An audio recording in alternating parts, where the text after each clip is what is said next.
Well, hello, and welcome back to another exciting edition of Coffee with Stephen. So, this week's blog is kind of a twofer. Um, I had really given a lot of consideration to talking about the travesty that we saw in the Senate subcommittee hearing on Judge Kavanaugh, um, and all of the rigmarole that's associated with that. I had made the decision that I was going to refrain from doing that until the entire Kavanaugh event had completely taken its course. Now, interestingly enough, at the same time that this took place, Governor Brown had signed as well as vetoed some legislation that specifically relates to us as gun owners. So I thought that that was probably a more appropriate thing to talk about, at least in the short run. So I started writing the blog. I started mentioning that I was going to be refraining from talking about Kavanaugh, and then I found myself kind of going off on a diatribe about the entire process that's taken place. So you're going to hear a little bit about my thoughts on that. I'm sure you can probably already ascertain what they are.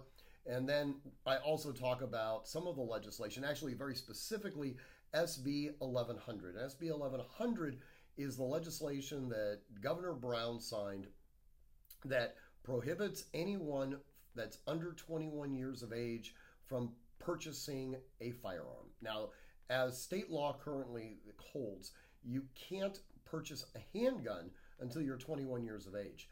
You can purchase a long gun at age 18, so a shotgun or a hunting rifle or, as such. Well, that no longer is going to be the case.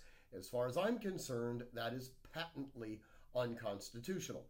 And in fact, I think it's quite silly, to tell you the truth, that we are going to abrogate the Constitution for people that are 18 to 21 years of age exclusively as it relates to their Second Amendment rights. I think that we can go far beyond that.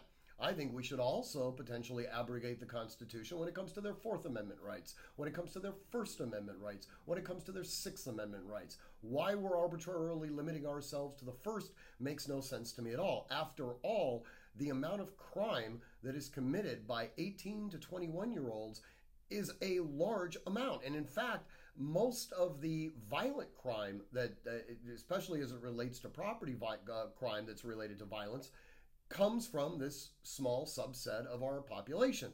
Well, it would be far easier to be able to get convictions on these people if they didn't have that pesky Fourth Amendment right that they were always hiding behind. So let's get rid of that. And let's also prohibit them from being able to speak. And while we're at it, I see no reason why an 18-year-old should have the ability to vote. Let's push that up to 21. Of course, we do want to ensure that we get their tax base at 18. That absolutely we need to be able to maintain.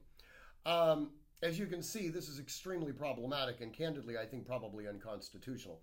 In any event, read the blog. I hope you enjoy it. As always, if you have any questions, feel free to contact me at stephen@artemishq.com.